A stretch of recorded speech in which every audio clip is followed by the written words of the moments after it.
Alright, I like that. Because respect is the number one thing in hip hop that gets you far rather than get you heard. Right. Because there's a lot of great MCs that are not respected because they don't carry themselves right. Right. But like I said earlier, part of being in Brooklyn is style. Mm-hmm. Let's talk about the video hundreds real quick. Mm. Now, believe me, I mean, correct me if I'm wrong, blue blazer, khakis with some sneakers, robbing on the steps with some shades, and you giving flavor on top of flavor. Right. In hip hop today, people don't take time to be stylish lyrically and fashion-wise. Mm-hmm. People just follow the trend. Right. That's the total package of an MC, to perform and deliver. Mm-hmm. What did your style and hundreds mean for the song rather than for the video? My style, I just wanted to show people that hip hop is still alive. They feel like it's gone. It's not here no more. You can't look dope and spit dope. You just can't do whatever you want to do. They feel like the culture is gone. And it's hard now. You understand? Because it's so lost again with the trap and the tight jeans and the this and the that. So I just wanted to show people, like, let me take it back a little, with the fresh clothes, but let me show you the beat is New York, and I'm still singing things that's up to date, and I'm giving you all of that and more. You understand? Mm-hmm. So let me sit on the steps. Let me show you I can get fresh and pull up in the BM. Let me show you I can go get my hair cut and stand in front of my BM with the chains on. I can do everything. You understand me? And still keep it hip hop. You know what I mean? That's what made the video lively to me. Right. Because when I see most people, I'm not gonna say old school, new school. I'm gonna just say hip hop. Mm-hmm. When I see new contemporary hip hop, people put a lot into their videos, but it's more flashy without substance. Yes. And older school people didn't have the flash, but they made sure the videos connected with the song. Right. So when I saw Hundreds, I saw a connection because it was very homegrown. Right. And I ask you, as an MC that knows how hip hop has grown through the internet, mm-hmm. the homegrown feel of hip hop is actually gone. I call it the loss of soul. Right. Right. I like that. What is the burden of an MC, especially one that represents and has the skill to always be home team first, but keep that style and substance pronounced when they come out? That's the first priority. It's frustrating because you have to do both nowadays. When I first came home, the internet wasn't like that. It wasn't popping like that. You know what I mean? It wasn't about the internet. People was actually getting out there selling their goddamn CDs. It wasn't the wave of the internet. You understand what I'm saying? This internet thing has taken over the last 7 years. So when I came home in 2006, it wasn't like that. People were still in the street rapping, doing their thing. So you still had it, still was CDs and still was all that. And then I want to say the last 7, the 6 years, the internet has made it feasible for all these artists to. So I got to do both now. I feel like I still want to print my CDs up. I still want to go hand them out. I still want to go meet people face to face. But I got to do the internet shit too. Yeah. So it's very frustrating on both parts. Video killed the radio star. Mm-hmm. Internet killed the record company. Mm-hmm. They don't need them no more. So as an artist, what is the lane to be quote unquote discovered or to be put at the top of the game with your skill? I still feel hard work and getting out there and being a people person. People cheat, buy numbers, buy all this other stuff. I still feel you got to get out there and work. So, and I still grind every day. I don't take a day off, whether it's with my company, Federal District. I have 5 beautiful artists that's working. Jules is one of them. She's our Federal District First Lady. I got Lyric. He's a credible singer. I just picked up another rapper, Styles. So, I have an amazing team, and I got amazing management for the company. So I feel, and I tell my artists, you have to get out there and grind. Grinding is the #1 key. That's what people have always said in hip hop. They say that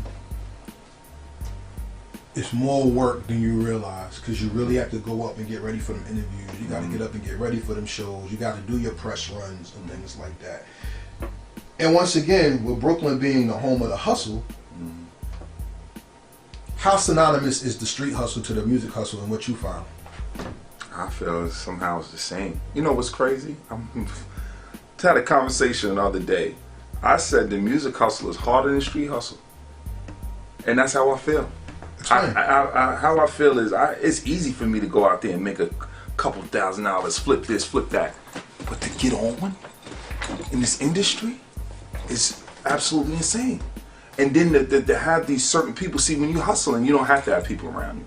You work with yourself. You're your own store. But in this music business, you can't be your own store. You have to have people around you working with you, and you can't trust them. You know, half of them. And, you know, some of the other part of them are shady, and you have to worry about this. So it's harder to get on the music hustle than the street hustle. I feel it. But you show that hustle even in how you perform in your videos. Mm-hmm. Federal vs. The World. Tell me about that. Federal vs. The World was just, you know, a snippet just to give people for my new album, campaign that was coming. I just wanted to do something a little different. I always give people like 3 minute, 2 minute, 3 minute, 4 minute videos. I just wanted something simple, just to say, hey, I'm coming now. You understand? Because my last album, Candidate, did over 255,000. I dropped that November 5th on my birthday of last year. Okay. And I think the numbers are still growing on it. And I did 255,000, and I was excited about that. And then I said, you know what? I'm not done. I want to come back. So I gave him the Candidate, and then I gave him the campaign. So that was just something to say, hey, I'm back. And isn't that part of the hustle, though? It is part of the because you still gotta let everybody know that you ain't stale. That's right. And that you still fresh out there. Right. And I think I kind of agree with you because I believe that the music industry's hustle is so hard because you got gatekeepers. Yeah. In the hustling, you don't really have gatekeepers. You have probably competition. Nah. I'm not trying to be cocky. I haven't found an artist yet that gave me that competition. I don't feel that it's an artist out there skilled enough to give me that competition. And I know that's being a bit cocky and a bit much, but again, a lot of these artists does trap music and trash. To me, it's trash music. Let me not say trap. Trash music, and I just don't feel they can hold up to what hip hop is. You understand? There's a difference between trash music and hip hop. It's two different. So to be an artist in hip hop, I haven't found an artist out there that can hold their own with me lyrically, and music making. Because not just being lyrically bound as being a nasty MC, I make good songs. So let's put song for song or lyric for lyric and see what we can do. You understand? And I just haven't found it yet. A lot of people, when I start listening to their music, I get turned off and I walk away. Well, that's interesting that you said that because, like you said, bar for bar, lyric for lyric, song for song. You have a song I want you to go in depth in because the video told the song, but in a way that the average listener doesn't catch. Because usually when people hear singing in songs, they think, oh, that's a love song. You had a video where you fell for an IG model and the whole video was in your imagination. Rather than the song being love, it's like, nah, I just want to get with this chick. You know what I'm saying? And you lived the fantasy out and had the lyrics tell the story of what they seen rather than somebody just hearing it and playing the wrong message into oh, it's just a love song. Talk about that and how when you do a visual for something that you create, you want to make sure that you accentuate the song through not only what you say, but what the people vibe and hear and see as well. Right. First of all, I just want to say, I tap myself on the back. I direct anybody that watch my videos. I direct every one of them. Any federal artist, I direct every one of their videos. The Weeknd, I have a song called The Weeknd, and it's called The Weeknd featuring The Weeknd. Shout out to The Weeknd for that one.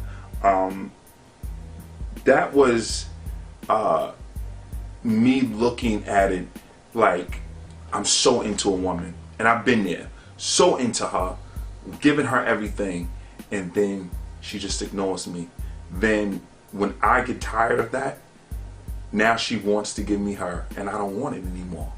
I'm on to something else. So and it happens so much, and people think it just happens with women, and women get that. Women give the guy everything she has, and then she gets played, and then he now wants to give her all of him, and she's like, eh. But it happens with guys too. And I've been on that cutting board a couple times. So, you know, I just took what I've been through a little bit and put it into the song.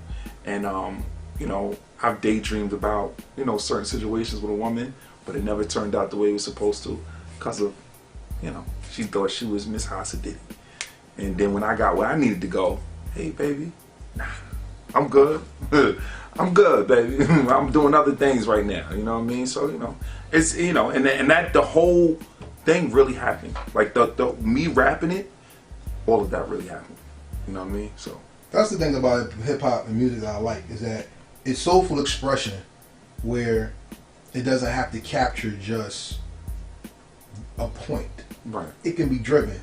Like one of my favorite songs of all time, KRS-One, 13 and Good. Mm-hmm. The moral of the story is that there is no moral. You finish the story for me. Yes. And that's why I say you're more than an MC. You're like a painter. Mm-hmm. Because some of the songs that you have, you don't give the conclusion. You give the feeling, and the person has to vibe off the feeling with it. Right. We're going to touch on that in the next part of the interview.